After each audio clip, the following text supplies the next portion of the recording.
স্কুলের ছাত্রছাত্রীবৃন্দ সবাইকে আসসালামু আলাইকুম।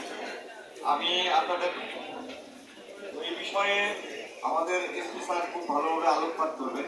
আমি শুধু ছোট্ট একটা অংশ বলতে চাই, আমাদের সবার পকেটেই এখন মোবাইল থাকে। মোবাইল ছাড়া আমাদের জীবন আসলে অচল হয়ে গেছে। উপজেলা সুযোগ্য উপজেলা নির্বাহী কর্মকর্তা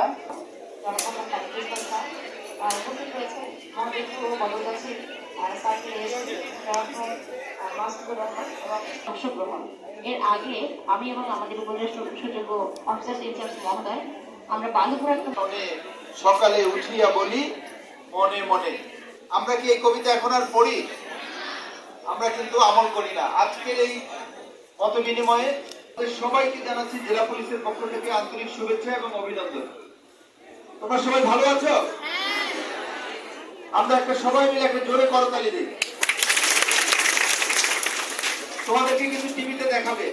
এখানে কিন্তু যেমন এখানে রয়েছে গাঁজা ফেন্সিডিল ফলে মানুষের শরীরের এবং তাপমাত্রা বৃদ্ধি পায়, দেহের রক্তচাপ বৃদ্ধি পায়, স্নায়ু মস্তিষ্কে অবচেতন দেখা দেয়, তাকে মাদক দ্রব্যমূলতা বলে। আচ্ছা, ছেলেদের মধ্যে স্বাস্থ্যের ক্ষতি করেন, যেগুলো স্মৃতিশক্তি মনোযোগ কমায় এবং পরিবার এবং আমাদের ভবিষ্যৎ অন্ধকার করে দেয়।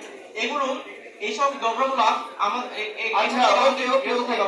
যেটি সেবনের মাধ্যমে যেটি সেবন করলে আমাদের শারীরিক ও মানসিক ক্ষতি হয়, শারীরিক ও মানসিক ক্ষতি হয়, শরীরের উপরে বিরূপ প্রভাব পড়ে। আচ্ছা গুড। আমি জানো যে মাদক কিভাবে নেয়?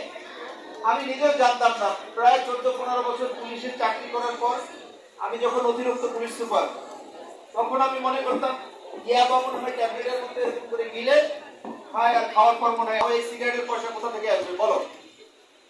তোমরা যারা এখানে আছো, তোমাদের মাধ্যমে তোমাদের যারা গার্জিয়ান আছে তাদের কাছে আমার অনুরোধ পৌঁছে দিবা, যা বলবা এখানে যারা আছো তোমরা সকল ধরনের মাদকের বিরুদ্ধে আমরা কাজ করব এবং মাদক প্রতিরোধে আমরা কাজ করব। মাদক কিন্তু অ্যারেস্ট করে কমানো যাবে না। তোমরা আমার দিকে খেয়াল করো, পিছনে দেখো আমরা কিছু কাজ করেছি। এই কাজ আমি যখন ইংল্যান্ডে পড়াশোনা করেছি, আমার বাচ্চা ক্লাস 3-তে পড়ছিল ওই সময়।